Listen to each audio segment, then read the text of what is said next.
Hey, what's going on, guys, and welcome back to another video. As you guys probably know, Battlefield 2042 has gotten almost all it was supposed to get, and from now on there won't be a huge update coming, no big changes, and that means the weapons aren't going to change that much, making it the perfect time to see what are the top 5 best weapons in the game. And it's not going to end there.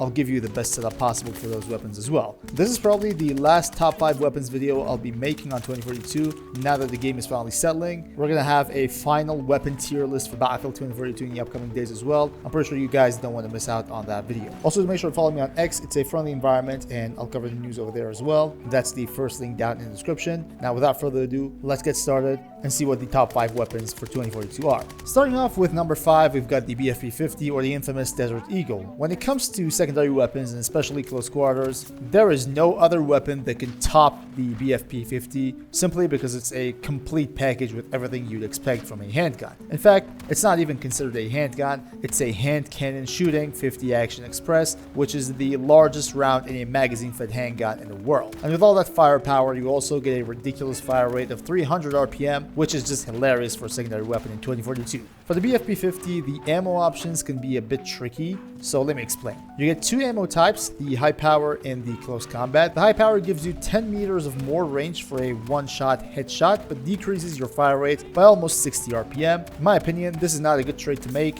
since the BFP-50 is made for close range and you don't want to sacrifice the fire rate here, so you should prioritize the close combat ammo over the high power. Then you're going to use the LS1 laser sight for more hipfire accuracy, and I'd say a red dot should be enough on this thing. Not a fan of Raven 4X on the Deagle, makes it look ugly and isn't really that helpful. So if you want to live up to the old saying of switching to your pistol is always faster than reloading, use this setup for the BFP-50 and you'll be good to go. At number 4, we've got the SFAR MGL, which is just a SCAR H with a grenade launcher under the barrel. This thing in 2042 is the definition of excellence. It's called an assault rifle on paper, but let me tell you, in long range you can annihilate DMRs and even snipers. It's got the highest damage per range among all the assault rifles. Maybe the AK-5C comes a little bit close to it, but it's not a match, to be honest. The only thing you guys need to know about this weapon is that it's a monster with some recoil. Control that recoil and you'll tame the monster. That's how it works. You also get an underbarrel grenade launcher, which some people just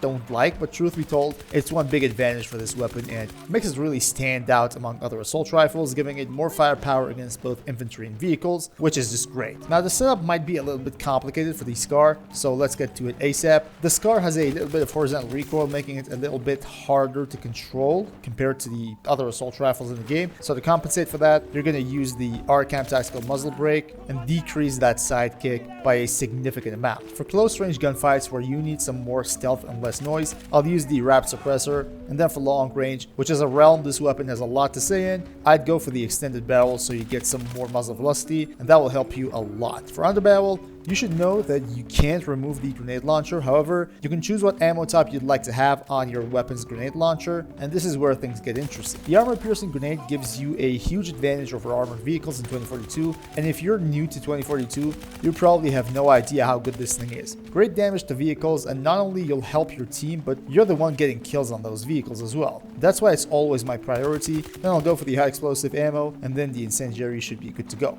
Now for ammo, you gotta go for the high powered drum first, then the standard issue, and then the normal high power. If you just don't like the weapon's rate of fire on high powered rounds, you can simply prioritize standard issue and you'll be good to go. For weapon sights, a red dot for close range, a ghost hybrid for medium range, and then the M11 6X should be a great option for long range gunfights. With all that said, here's the setup for the SCAR. At number 3, we've got the SVK. SVK is overall the best DMR in the game, but it's not just about being the best DMR, it is one of the best weapons in the game as well. There are multiple reasons for that, and if you're not totally new to the game, you probably know why. But just to be clear for the new guys on the channel, the SVK has a perfect damage model. It's a 2-body shot killing under 100 meters, and that's a lot of damage in Battlefield 2042, given the fact that no other DMR can do that within that range. It also has a great fire rate for that amount of damage. There's also a glitch on this weapon, which is also relevant to the fire rate, and for some reason, DICE tries its best not to fix it. We're going to talk about that in a minute as well, but generally speaking, it's a DMR capable of doing things beyond its weapon category,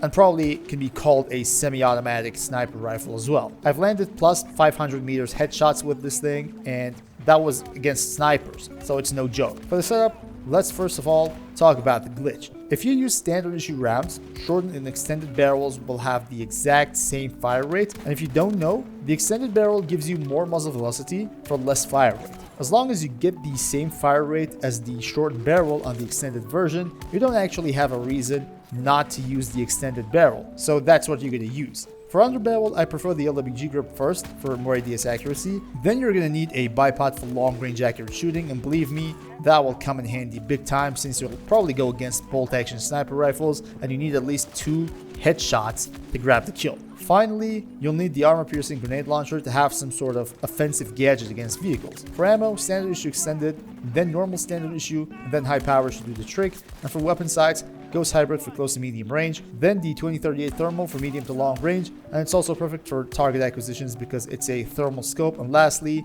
the STB 10X for long range targets, and here's the setup you need. At number 2, we've got the anti-material sniper rifle that for some reason is used against human beings. It's more of a joke, but this thing is a one-shot body kill in under 120 meters, and believe it or not, you can land more than 4 kills with 1 bullet if you're lucky enough and people align for you perfectly. The funny part is, not only you annihilate infantry, but you become a vehicle hunting machine as well, especially if you choose to go against light armored vehicles like Ram or the Wildcat or probably the Brawler. Each 50 caliber round deals something like 12 damage to the Wildcat or the Brawler and something like 15 to the Ram. No active protection system stops it, no one can run away from you, and even if you get good with the weapon, you can upgrade your vehicle hunting skills by going for helicopters as well, which is just a whole different league of vehicle hunting. The only issue with the NTW-50 is probably the muzzle velocity, which is not realistic to be honest. A 50 caliber is supposed to have a high muzzle velocity, but here in 2042 it's just slow as duck for balancing purposes. Nevertheless, it's still as good as being in this list. For the setup, you don't really have a lot of options, so you go straight to the ammo type. You've got 2 ammo types there, anti-material and anti-material high power. Keep in mind to always prioritize the anti-material first, because that's the only way you can get those one-shot body kills. For weapon scopes, I always go for the Raven 4X and then a 2038 thermal. You just don't need more magnification on this weapon, to be honest, and that should do the trick for the setup. And finally, at number 1, we've got the PP29. We're more than 3 years in 2042 now, and since day 1, the PP29 has always been one of the best weapons in the game, despite getting nerfed multiple times. The reason for that is the PP29 isn't a simple SMG. It actually falls between SMGs and assault rifles, giving you the best of both categories. You get SMG mobility and recoil with assault rifle firepower, and joke's on you, even LMG ammo capacity, because you get 60 rounds per mag on this thing, making you a moving ammo crate who never runs out of it. Now for the setup, I think Wrap Suppressor works great on this thing, especially because it's an SMG. Those CQB situations will really require some silence, and the Wrap Suppressor will give you just that, leaving damage intact. And then for ammo, you need to go for standard issue first, then high power, and then subsonic. Then you only need a red dot, and the weapon should be alright and ready to roll. So there you have it guys, top 5 best Battlefield 2042 weapons in 2025. Hope you guys enjoyed and hope this was helpful. Make sure to go down in the comment section and let me know your top 5 weapons in the game so I can get the perspective of your favorite weapons as well. Thank you all guys for watching, and be on the lookout for the ultimate weapon tier list video that will drop soon in the upcoming days. Until next time guys, stay cool.